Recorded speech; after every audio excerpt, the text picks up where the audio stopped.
Hello. For the purpose of this video and introduction, you can call me Karina. My name is Karina, and I'm going to tell little bits of story about my background, but it's just a story because the whole point of this channel is that is not who I am. You are not the character. You are not your name. You are not your thoughts. You are not your feelings. You are not your body. You are not your identities. You are the infinite being having a human experience. So again, for the purpose of this character's name is Karina. I have had 35 years of experience in the spiritual New Age spiritual realm. I've grown up from the age of 5 with magic, crystal, spells, manifestation, visualization, affirmation, all of that. Also from my dad's side, I grew up with baptized Catholic, and I've also attended church, Pentecostal, I think, but yeah, just, Christian, praise Jesus kind of church. I went to the Bible school for kids, and then because of family, because of grandparents and stuff. So I've been immersed in all of it, but mostly my influence was spiritual, New Age spirituality. So I'm very familiar with that. I've age 12 learned tarot, started my own coven, all of that. Age 20 years, just over 20 years of my own personal path on my spiritual journey, really seeking the meaning of the universe, seeking the art of how to perfect the art of manifestation, how to create my reality, deepening mental knowledge, but also experience within those areas, within those realms. 5 years as a spiritual coach and spiritual teacher. But none of that really matters. It's just part of the story, just part of the background. The key event that I want to look at is the awakening that happened in 2021, where I saw our true nature, my true nature, the true nature as the infinite being having a human experience. I've talked about that story in other videos. I've talked about that story on interviews, so I'm not going to go into depth on that story here. But in 2021, I saw that there is no Karina. The human is a mental illusion, is an illusion that we choose to engage with or buy into. The personal mode of experience is an illusion that we choose to engage with or buy into. And we can rest as the effortless being. We can rest as the impersonal being. And in that space is where that love, that infinite love, that peace, that connect, that unity, that understanding that we are all one just is.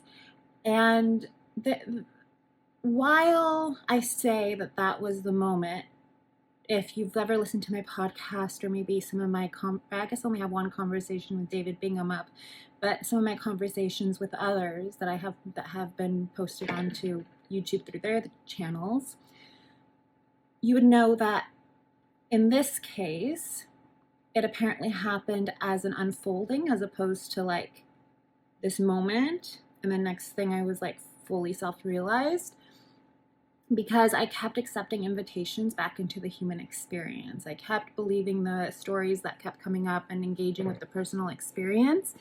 And therefore, it appeared to happen more like a blossoming than a very clear line of a before and after, like a lot of people describe.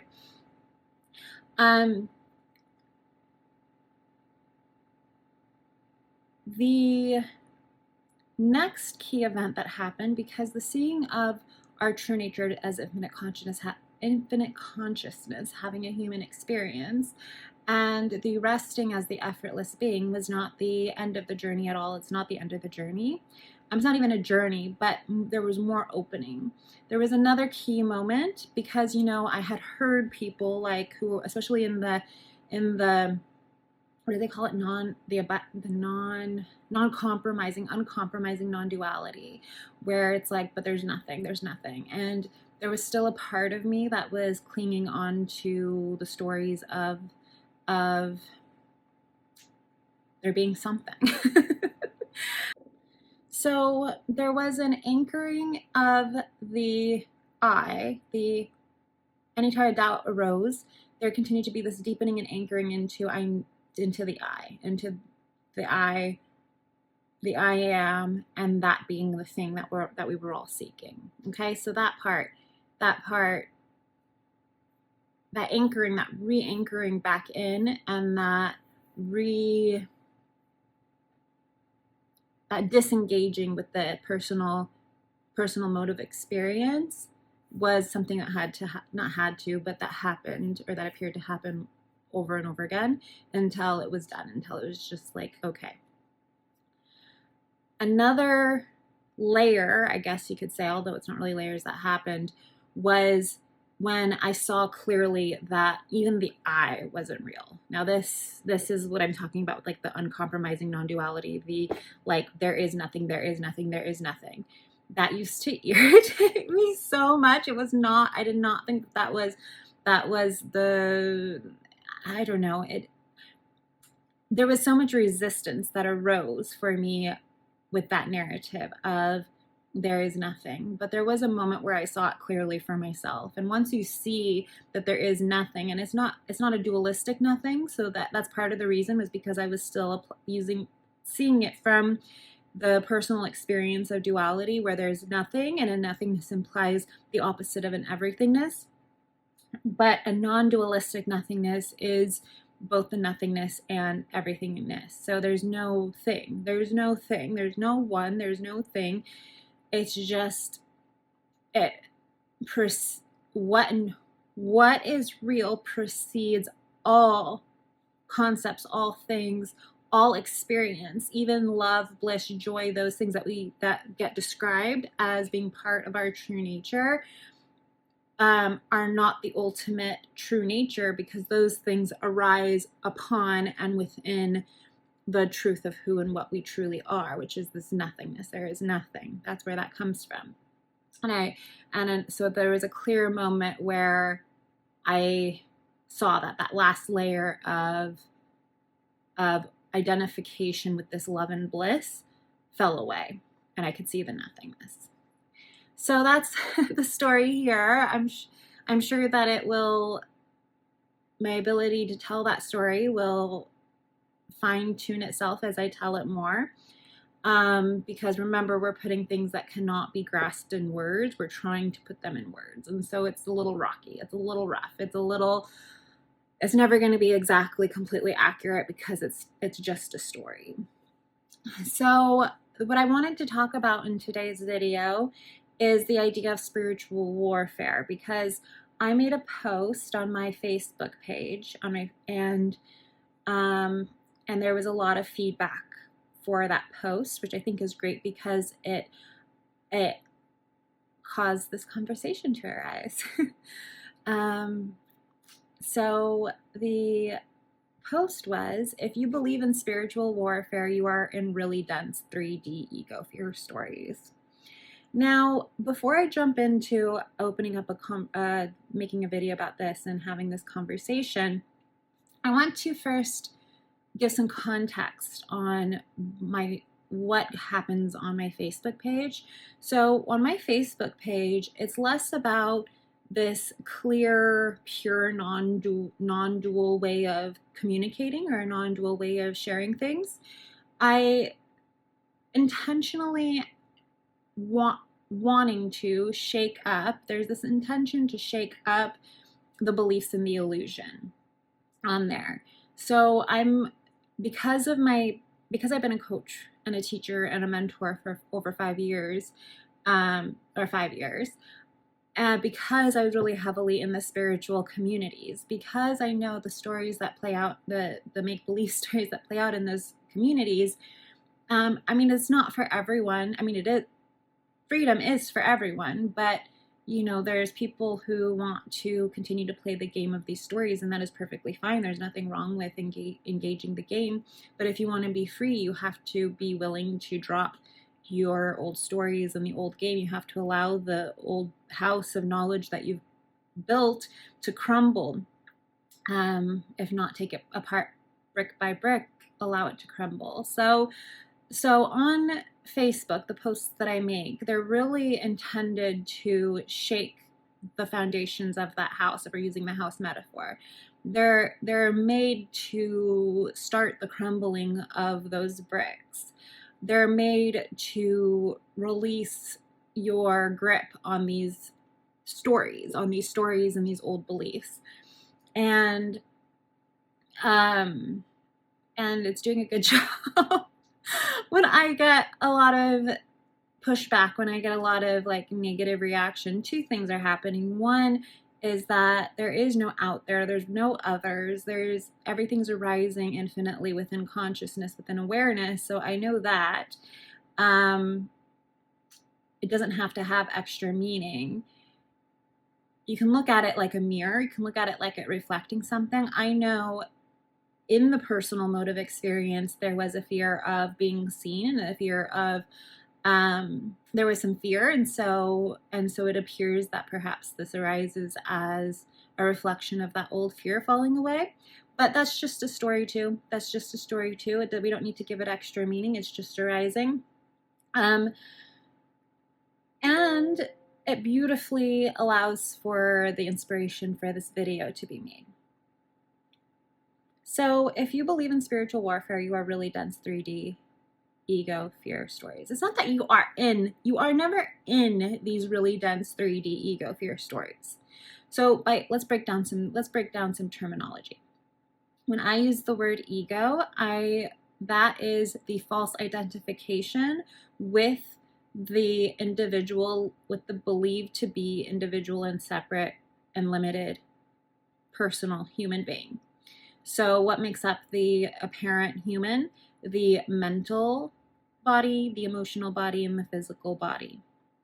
So ego isn't necessarily, when I use it, because words are just pointers, when I use it, it's not so much about what's arising as it is the misidentification with what's arising, okay? So everything arises equally and effortlessly in awareness, right?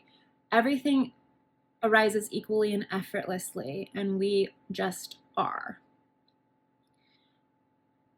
Thoughts arise equally and effortlessly. Emotions arise equally and effortlessly, and physical appearances, sounds, etc., sensations arise equally and effortlessly.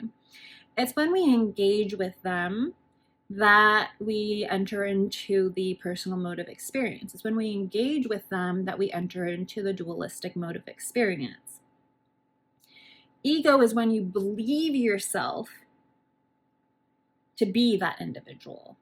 Ego is when, and it's not real. Ego is not real. It's just the belief, the misidentification with the seemingly separate individual, Karina, etc. And all the identities that come along with that, all the fears that come along with that, all the programs that come along with that, all the data that comes along with that, etc., etc., etc. 3D. Now, I just use, again, a lot of these things that I say, it's because they're words that I know others are using, and so it's meant to, again, shake up that house, right? Shake up that house. So there's really no 3D, 5D, etc., etc. But when I use the term 3D mostly, I'm referring to, again, the dualistic mode of experience, the matrix, the illusion, etc., etc. Sometimes I'll distinguish, depending on the conversation I'm having, I'll use 3D to specifically refer to that which appears to be 3D in our reality. So this cup, it appears that I can see it, taste it, touch it, feel it, taste it. I already said taste it. Hear it. And then I might use 5D to express like the energetic bodies and this like apparent astral and all those stories. But mostly when I say 3D, I'm just plugging in a different word to like the matrix and stuff. They're all all these concepts, all these words, all these analogies are inherently flawed, always, always. So you can say the matrix ego fear stories, the illusion ego fear stories, etc. The density. So as we move through these different modes of experience, so we never stop being the infinite being. We cannot, that's what we always are, always have been, always will be, the infinite being. But we can engage with different modes of experience. We can engage with the different lenses through which the apparent world arises. So as we engage through these different modes, it feels and it appears that these modes of experience become denser. We can actually feel it when, especially like we can actually feel the difference between resting as the effortless being, between resting in our true nature, and then engaging with the mind or engaging with the emotions or engaging with the physical, with the apparent physical. And you can feel that it requires us to concentrate and direct energy to engage with it. We can feel this kind of contraction happening with our energy. And so it starts to feel more and more dense, especially if we're engaging with feelings like fear and, anger, sadness. All of those start to feel really dense. So if you believe in spiritual warfare, you are in really dense 3D ego fear stories. You are believing in the illusion because you believe yourself to be a separate, limited, and vulnerable person, which you are not. And that energy of fear that causes you to believe that the warfare means that you have two parties that are attacking each other, right? That is always going to be based in some sort of fear. One commenter, and I'll look at the comments in a second, mentioned that her child talked about the spiritual warfare, and they said that, they weren't alive long enough to have been fed this from around in their surroundings or by others. And I have some theories. I don't have the answer to that, but based on what I do know, I have some ideas. But we'll get to that in a minute. So warfare, again, requires a us and them. It requires you to be in the dualistic mode of experience. And that always is going to be dense. And especially when you're not saying it's me and this person over here collaborating, it's me and that over there, you're saying there's two forces and there is conflict, warfare, conflict. So that automatically implies dense energies. In order to believe in that, in order to be operating in that mode of experience, the energies have to be dense, because that is what those feelings, those stories, those illusions are. They're dense. They appear as dense energies. So warfare of any kind, again, is like us versus them, two parties against each other. Spiritual warfare is usually in the form of good versus evil, God versus the devil. And it's usually the people who talk about spiritual warfare or believe in spiritual warfare usually believe that they're the good guys on the side of the good. They're to save the world or save themselves or save others from some apparent evil force out there. And again, this is already just the very fact that it's clearly a dualistic concept, clearly based in fear, is enough to back up the statement I made.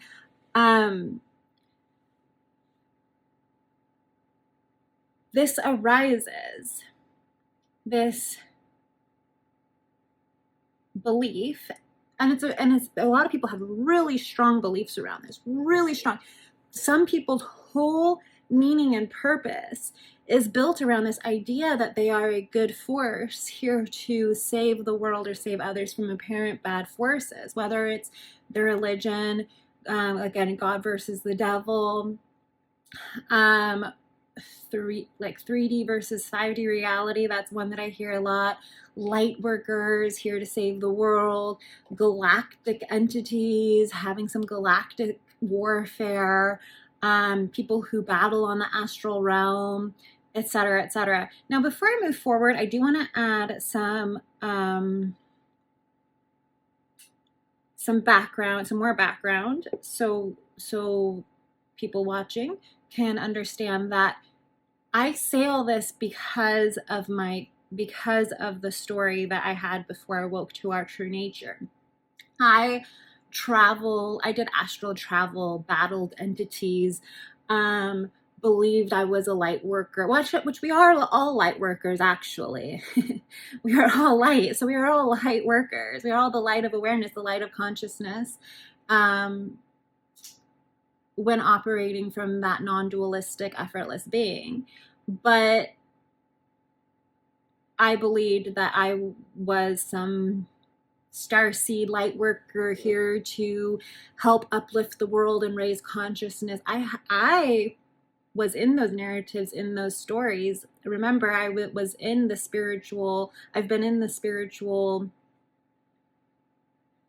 belief system, the New Age belief system, not just New Age mixed with, some of the like older like Wicca and more old forms of like nature magic and stuff like that. But I've been in that almost all my life. So 35 years, I'm turning 40 this year. So the reason I say 35 is because my first memory of really like engaging with it was 5 years old, when I was being taught how to use these crystals and utilize the magic of these crystals. I remember having these cassette tapes that one side was like visualizations for kids and the other side was subliminals for kids and affirmations. Like I had I remember this tapes that I used to listen to. I still remember some of the meditations. So that's why I specifically say like at 5 years old is when it started, because that's the earliest memory I have of engaging with these stories, with this type of spirituality. So yes, so I've battled entities on the astral realm. I've worked as a light worker, believing I was here to save people, etc., etc. I've had those narratives myself. So a lot of this is from direct experience and direct knowledge. So the reason that the spiritual warfare narrative is so appealing is because because the human experience, the individual mode of experience, is like a movie playing out on a movie screen. So we're the infinite screen, and all of its content arises upon the screen. So all these stories, all these events happen on the screen, much like a movie. Again, no analogy is perfect, but the reason that this is appealing is because imagine going to a movie and it's just things just randomly happening, arising, right? That sounds like a boring movie. And so when we're in the individual mode of experience, when we believe that we're the character in the movie, we want an exciting movie. We want a movie with drama and fun. So we engage with these storylines that involve drama and sometimes horror. But a lot of times we love the storylines where we are part of the good guys. We love the story. Different people, depending on, what kind of information they were fed, how the ego, how the apparent ego came to identify, can have different storylines. But a really appealing one is the hero storyline. I'm the good. This is why people are able to wage wars, like human wars, the apparent human wars. This is why the us versus them narrative has been so strong throughout the apparent human civilization. So this idea of I'm the good guy, I'm here to do good, I'm here, whatever the storyline is, being on the good guy, being on the side of light, being on the side of God versus the devil, being the side of good versus evil, being on the side, being the good guy, being the hero, being the savior, etc., is a very appealing storyline for the ego. And so the idea of spiritual warfare really creates a very interesting engaging movie that that keeps us engaged in the illusion. That keeps us engaged in the illusion. There's other identities that can be appealing for people. Some people love to take on the victim identity, the identity of being a victim. Poor me, the whole world's out to get me, people are out to attack me, which is where spiritual warfare can come in. Again, I'm the victim, these entities are attaching to me, this is happening, that's happening, right? But it's always for the purpose is always to create an engaging story, an exciting movie, to keep us in the movie, to keep us believing that we are the character. And it's self-perpetuated. There is nothing out there that is keeping us trapped. Like people use the analogy, The Matrix. One of the reasons I don't use it that often is because in the movie The Matrix, there is a nefarious, the like intelligent machines. There's a nefarious force that's keeping these, keeping the Matrix going and feeding off their energy. Except for there is no nefarious force out there. It is us perpetuating this and keeping us trapped in this story. So you can look at it kind of like AI. I like to use this analogy a lot. You can look at it kind of like AI, where and again, this is just a story too. It's all just a story. Ultimately, when you strip back all the stories, you realize this nothingness / everything. It's the non-dualistic nothingness. That is the ultimate truth. Okay? And yes, I say that with confidence. People say all the time, well, there is no truth. There is, what is real is unchanging. That which is real is unchanging. That which changes is never real. I don't know the exact quote. That is what we're pointing to here. There's a reason why philosophies, religions, spiritual teachings, etc., have pointed to the same thing over and over and over again, because it's the one thing that we can all, if we strip back everything, know without doubt, and that never changes and is always true. Okay, so we can look at it like AI, kind of. That's an analogy. So imagine a story where the infinite being is infinite, both everything and nothing, and it wants to know itself, right? And this is just a story, of course, just an analogy. So the only way it can know itself is to create some sort of contrast, right? So the only way light can know itself is through darkness. The only way that we've heard, like, we can appreciate the sun is through the storm, etc. So the only way it can know itself is by creating some sort of contrast. And so in order to do so, again, just a story, in order to do so, it creates a program. A program, we can look at it like a computer program with AI, with artificial intelligence. And so creates a computer program to reflect back some sort of contrast. And this computer program, the AI, runs on its own, can run on its own, but it only runs as long as it's being engaged with. So it needs, because it doesn't actually exist on its own, it is arising within the infinite consciousness, it can only continue to run as long as it's being fed. So now this AI, this computer, is creating this non-dual experience and is creating all these characters that we believe are us, but it's actually we're the infinite being having this experience within this computer system, right? So in the idea of a spiritual warfare, it would be you fighting against you in a computer, believing yourself to be separate and individual person. I've never said use this. I'm creating this analogy is being created as it's arising. So I've never said it out loud before, so it might be a little bit like rough around the edges because I've never used this analogy like this before.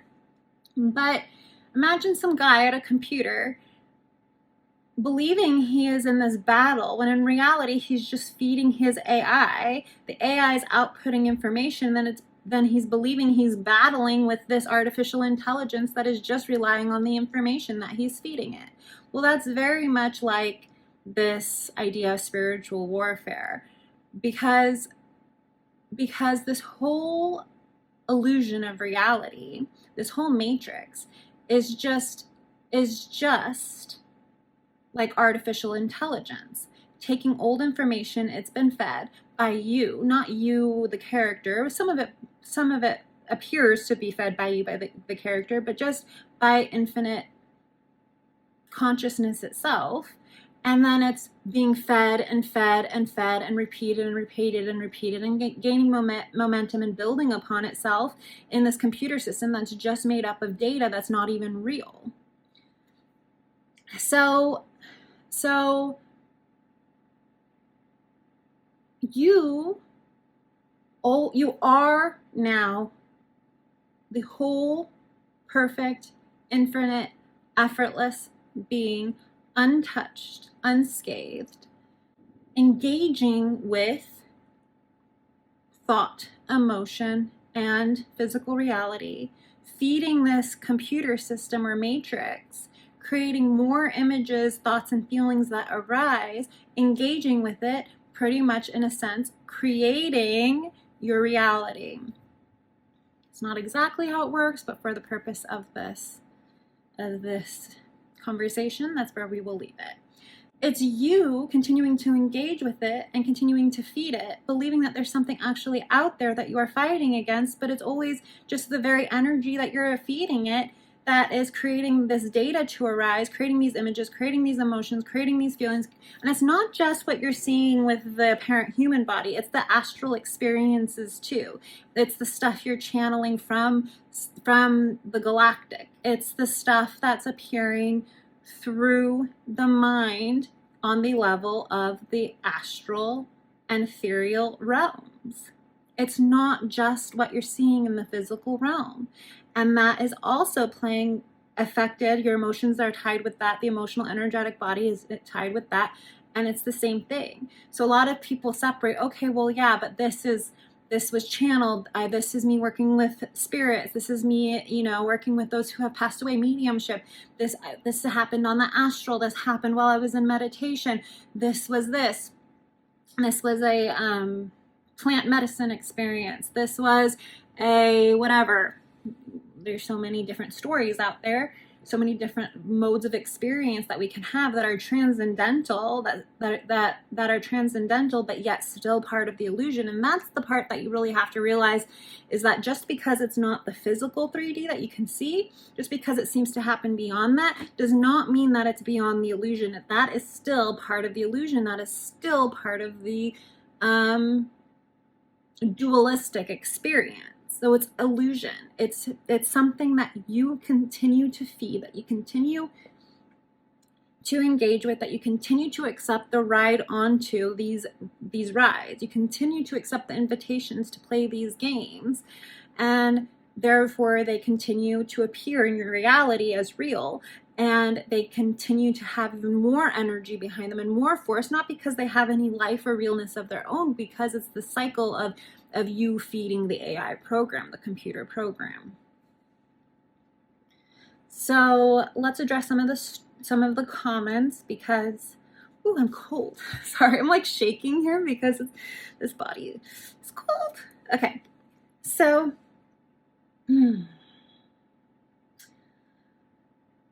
somebody said, no, when your eyes are open, you really see spiritual warfare. Devil is dark and real, unfortunately. And I already responded to that. And they said, what if the game you think I'm playing, because I just said that was an invitation back into the game, and they have the right to choose to play that game or not. So what if the game you think I'm playing is actually real? And what if the spiritual battle isn't an illusion, but something you're just not seeing yet? On the other hand, what if the game you're playing is the real illusion? What if the game you're playing, the game I'm playing, what if the game you're playing is the real illusion? I have been where you are and thought the same way, but over time, my eyes opened to something deeper. Maybe it's worth exploring beyond what feels comfortable, just something to get curious about. I love that The comment was approached with the invitation into curiosity and exploration. I think that's really important. So like I said, I've played out that game in that story of good versus evil, of the astral realm, of being the light worker, of the galactic stuff. I've definitely been there and played out that. The thing is that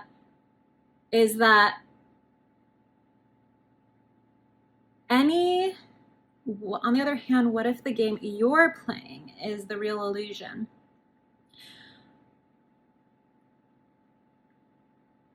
It's like I mentioned earlier, it's all illusion except for the nothingness, the truth of there's nothing here. There's nothing here. There's no Karina here. There's nothing. There's no one and nothing. That's the truth. That's the ultimate truth. So yeah, there's an appearance of illusion arising. There appears to be an appearance of illusion arising. The game is played when you engage with the game. So once you engage with the thoughts and the emotions and the apparent appearance, whether that's in the physical or in the astral, which is actually part of the mental body, or the energetic part of the emotional body, then you are accepting an invitation to playing the game. So not playing the game is just allowing yourself to be that which you are. It's just allowing yourself to be the effortless being, allowing yourself to be an effortless awareness where everything arises equally and effortlessly in the space of consciousness, in the space of awareness. So once you learn the difference between resting in that space and engaging with the game, you can know the difference of when you're actually playing a game and when a game in the apparent illusion, and when you're not engaged in the game. And when you're not engaged in the game, everything is effortless. You definitely, that bliss, that peace, that joy that everybody is seeking, that it arises effortlessly just because it's not dependent on the things that appear in the outside world. This is my experience. This is the experience that appears to happen. When you say my experience, you're making it personal again. So direct experience and the continuing to rest as the effortless being, and recognizing where I do tend to engage and move into the personal mode of experience, has helped me see clearly when there is a game being played, and an acceptance into that game, and when I am resting as the unchanging wholeness and perfection that we all are. So that has been very clear to me. There are still times where I find myself accepting invitations into the game, where I find that there's an acceptance into the invitation of the game, especially with the apparent current world events. But I see it happening, and I can disengage that energy again and move back into the peace that effortlessly arises as the effortless being. So she says she's been where I am. I don't know what that experience has been for her, so I can't speak for that, but I can just tell you about my direct experience and the clear seeing and knowing of our effortless true nature. Is not a mind knowledge. It's not a story. It's just what is. And having that clear seeing that goes beyond the mind and precedes the mind is what's available to everyone, and it is where true freedom exists.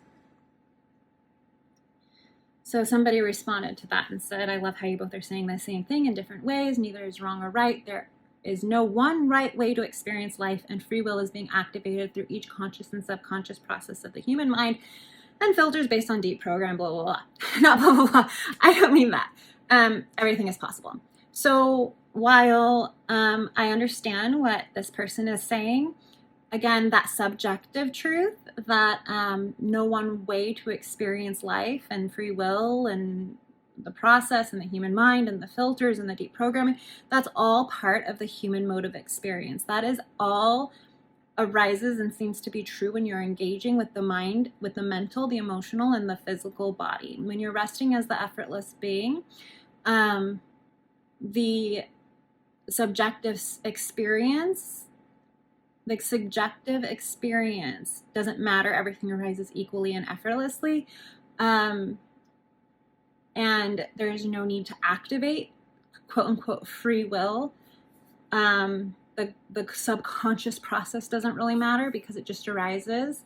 Whatever arises, and we choose to engage with it or not. What we engage with is what we feed, or what continues to come out of the computer, the AI.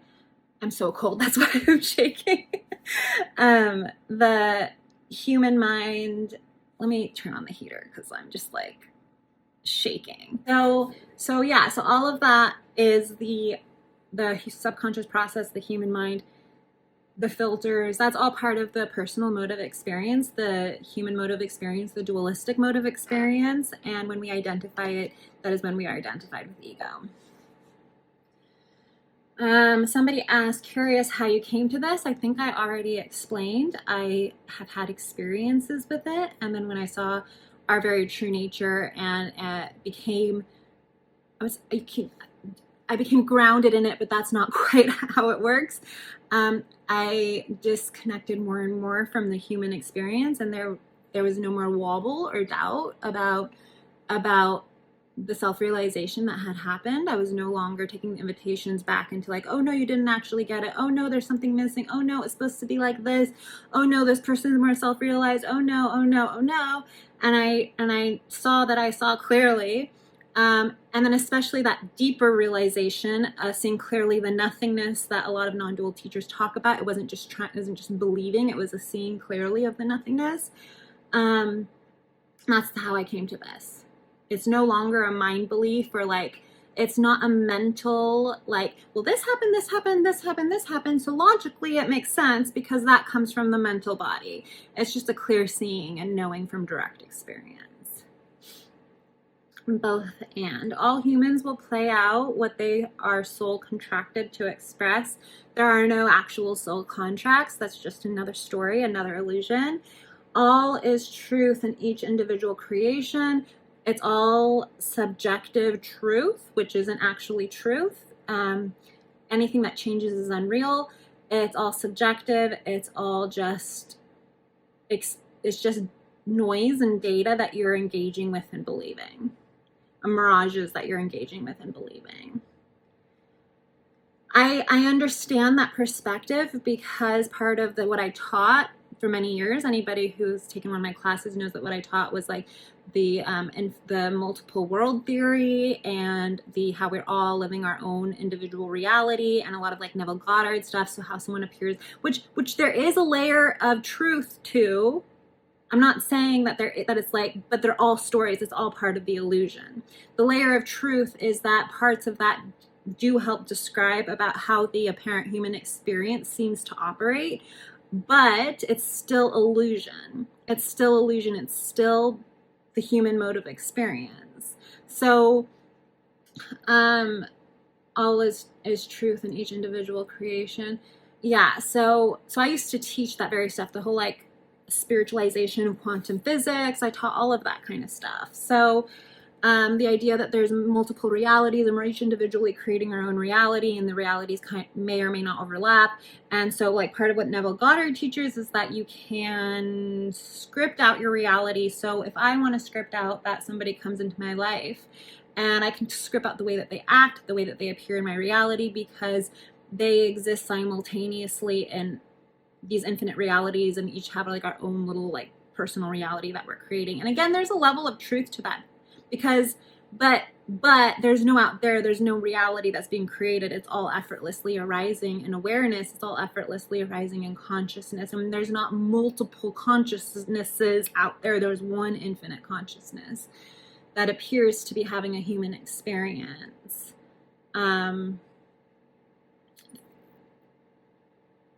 Through apparent different points.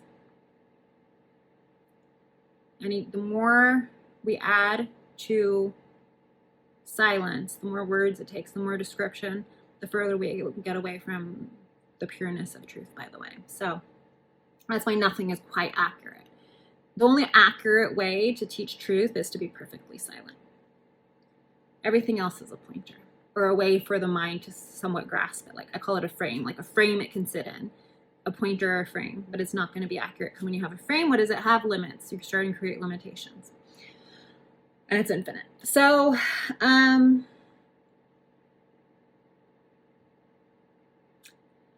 it is a choice. I agree with you on that. The spiritual warfare, yeah.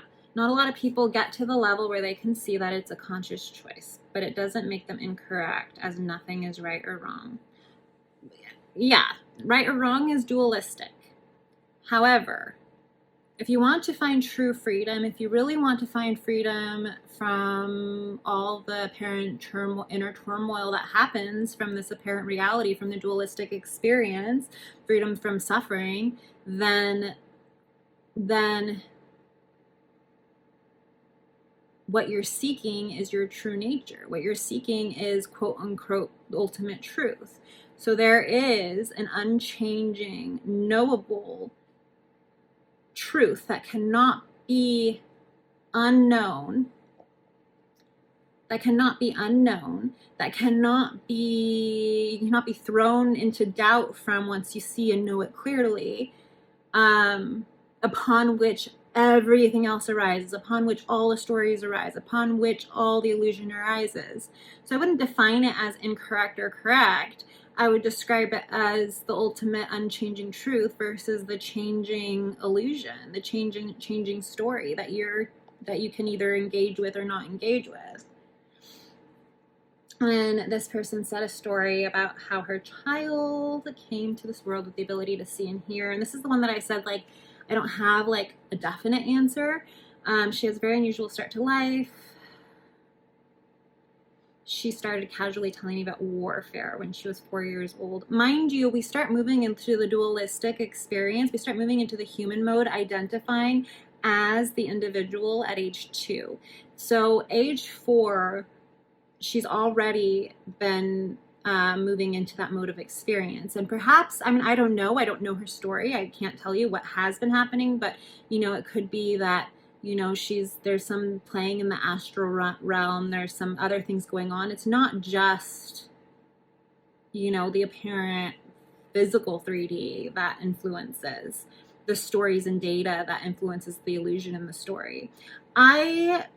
Because I do have memories of past lives, because I do have memories of in-between lives, like not being in a body, because, you know, but being like in between, in the transition, and because of all the experience, the apparent experience in the apparent astral realm, one thing I know is that even when it appears that you're no longer in the body, there's still like an attachment to ego or like the identity with the mental and emotional body, because the mental and the emotional body still exist. We're taught that the mind and the emotions are connected to the body, but from direct experience, that is not true. The mental and emotional body exist even when the physical body is not present, or, you know, appear to exist because they're just stories. And so, you know, when I've been outside the body, the mind and the mental and the emotional body still apparently are there. And so I look at this as what we define as the apparent individual soul, but it's still just as much of an illusion as the identification with the human body. So perhaps that's what she's picking up on, is this is stuff that has been data that has been collected through, not necessarily through that physical body, but like through maybe apparent or believed past lives, or some influence in the astral / energetic realm of experience. But I don't, you know, I can't tell you exactly what's going on there without getting further and further from truth.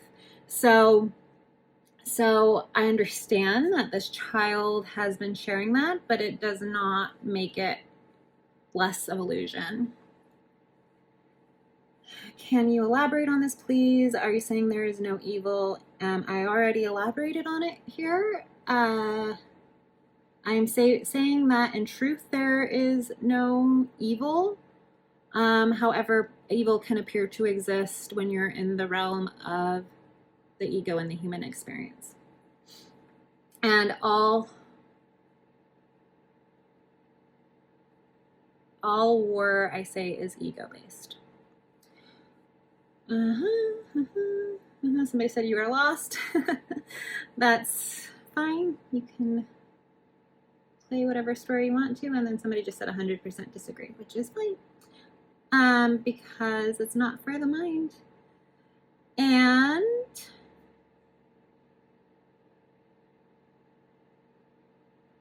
I think that's it. If you have any questions or thoughts about what was discussed here, or any questions, if you want to talk more about this or the parent warfare that's not really even real, leave a comment below. Let me know your thoughts. Let me know your questions, and let me know what more you would like to know about our true nature and perhaps the direct experience that has happened here. Love you. Bye.